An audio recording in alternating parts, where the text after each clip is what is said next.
Following video is for Duke 1B, Exercise 1.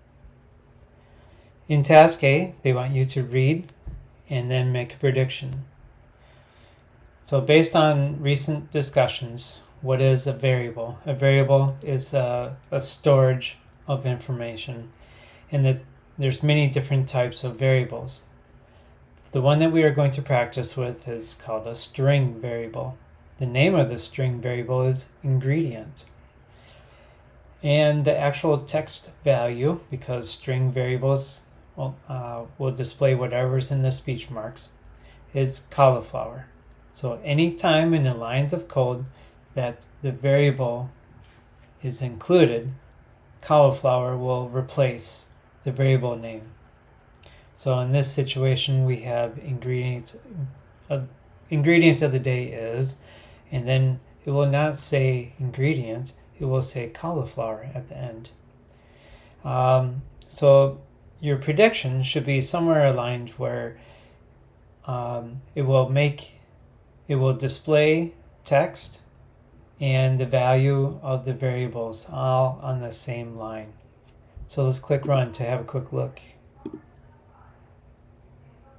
Yes, there we go. So we have three programs of code, you could say, and this is the output of each one. Next, we have task B. So they want you to repeat task A, the concept and methods, but it is separate from here. It is similar because it talks about food in task B and task C, and it also uses a string variable. But you can just use this as something to learn from.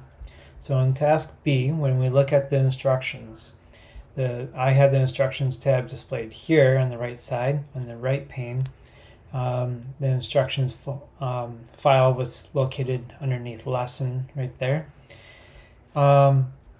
So what they want is to have this as the output. Star of the week is, and you are not going to include risotto inside of the speech marks.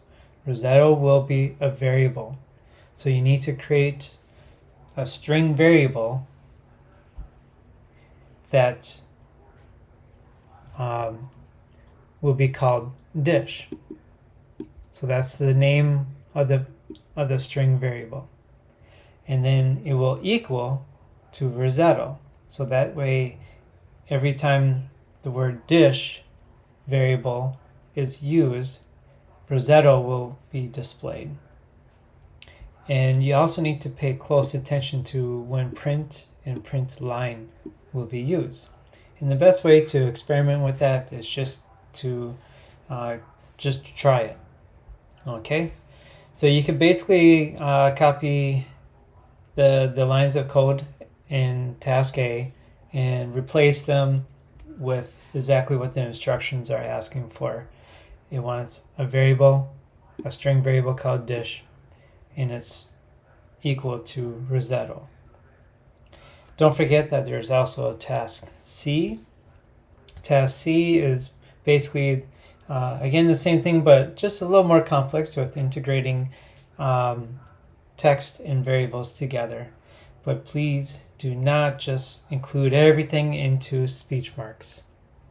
You need to use variables as stated in the instructions.